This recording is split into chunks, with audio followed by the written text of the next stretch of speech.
మీరు చేయాల్సిన పని ఏంటంటే పోలీస్ స్టేషన్ పరిగెత్తుకొని రావడమో, లేకపోతే తెలిసిన అడ్వకేట్ దగ్గర పోవడమో, లేకపోతే తెలిసిన లీడర్ దగ్గర పోయి పోలీస్ స్టేషన్ పోవడమో చేయకుండా 1930 ఈ నెంబర్ నోట్ చేసుకోండి. 1930 ఈ నెంబర్కి కాల్ చేసినట్లయితే మీకు ఇమీడియట్లీ వాళ్ళు మీకు ఏ అకౌంట్ పోయింది, ఎంత అమౌంట్ పోయిందని వాళ్ళు క్వశ్చన్ చేసి ఫోన్లో మాట్లాడిన తర్వాత మీకు వాట్సాప్లో ఒకటి క్వశ్చనర్ పంపిస్తారు. ఆ క్వశ్చనర్లో మీ పేరు, మీ ఫోన్ నెంబరు, మీ ఏ పోలీస్ స్టేషన్ లిమిట్స్లో ఉంటారో, మీకు డబ్బులు ఏ విషయం చెప్పి మోసం చేశారు అని మీకు డబ్బులు కట్టడంలో మెసేజ్ పంపిస్తారు.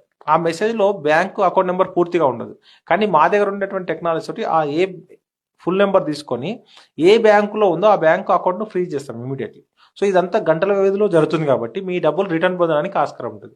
సో మీరు మోసపోయినామని తెలిసిన ఇమీడియట్లీ మీరు 1930కి కాల్ చేసినట్లయితే ఈ ఇన్ఫర్మేషన్ ఈజీగా డిపార్ట్మెంట్ దగ్గరకు వస్తుంది.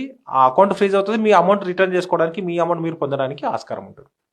మీ ఛానల్లో చూసినప్పుడు ఒక కేసు గురించి చెప్పారు సార్. 3-4 లక్షలు ఒక ప్రైవేట్ ఎంప్లాయీ తను రిటైర్డ్ అయిపోయిన తర్వాత ఏదో ఈ కరెంట్ బిల్ కోసం ప్రెస్ చేసినప్పుడు లింక్ తన అకౌంట్లో నుంచి కట్ అయ్యా అన్నారు.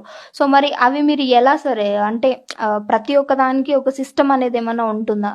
అతను 4,95,000 పోయాయి. సో అతను ఇన్ టైంలో 1930 కాల్ చేయడం వల్ల అతనికి అమౌంట్ రిఫండ్ వచ్చింది.